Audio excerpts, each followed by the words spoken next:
Hi guys, my name is Katie Beth Woodruff, and today we're going to be talking a little bit about inclusivity with students with disabilities. So we're mostly going to be talking about students in schools, in communities, in social lives, in sports, things of that nature.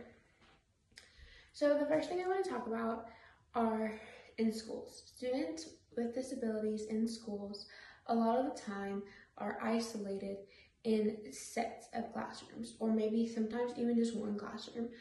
A lot of the time they don't get to escape or get to go out into different classrooms or into the school to get to socialize or be with their peers. It is heartbreaking, but it is the reality of it. A lot of times what will happen is the students with disabilities, their classrooms will take place, or their classes will take place in these sets of classrooms. So they might have math in classroom A, they might have reading in classroom B, but they very rarely get to go out into regular gen ed classrooms and get to learn in a regular gen ed or neurotypical classroom. Now, let's say you are what is called a united school. A united school is when you are known for being inclusive, and your students with disabilities in your school have the incredible opportunity of using the resources of going to these different classrooms and going like to science and to math and to band, things of like that nature, to gen ed classrooms. So my high school was a united high school, and a lot of times we would take our students to band or to science, and they had the best time with it. It truly was something that the kids enjoyed, something that the neurotypical students enjoyed, and it taught the students a lot, but also taught the neurotypical students a lot as well. I think it's eye-opening for the teachers and for the students, all the students. So I personally think that allowing the students with disabilities to come in and talk and have that socialization is one of the biggest things that allows growth in all communities.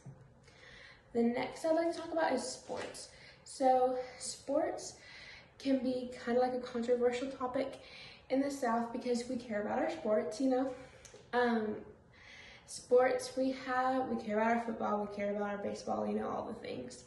But I think, and I know from talking with a lot of my friends with disabilities, that they want to be on that football team, they want to be on that baseball team. And is it the safest? Not all the time, but something that we can try to implement, and I know I tried to implement while I was in high school, was a water boy, a bat boy, whatever, like they're still on the team, but they're not tackling somebody. They can still say they're on the football team, but they're not necessarily, if they're running after the football. So it's just something that allows the student to feel more included and feel more like a neurotypical peer rather than someone who's different and more isolated, pretty much.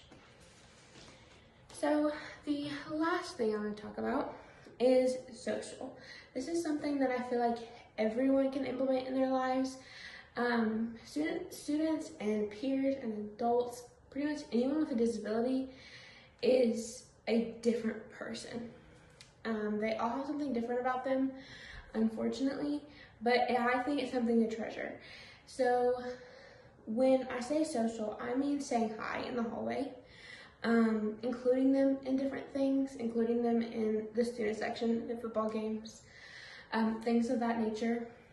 A lot of times I see kids just completely ignore students with disabilities, whereas I feel like you should say hi or, ask how their day is going, things like that. So I feel like we can be more inclusive by socializing with them a little bit more, and even in that setting, like I mentioned earlier, like a classroom setting, that allows for you to socialize a little bit more as well. So I'd like to leave you with a question. How inclusive are you in your day-to-day life to friends with disabilities? I like you to think on that. I know I think about it a lot, so I hope that I've intrigued you just a little bit, and have a great day.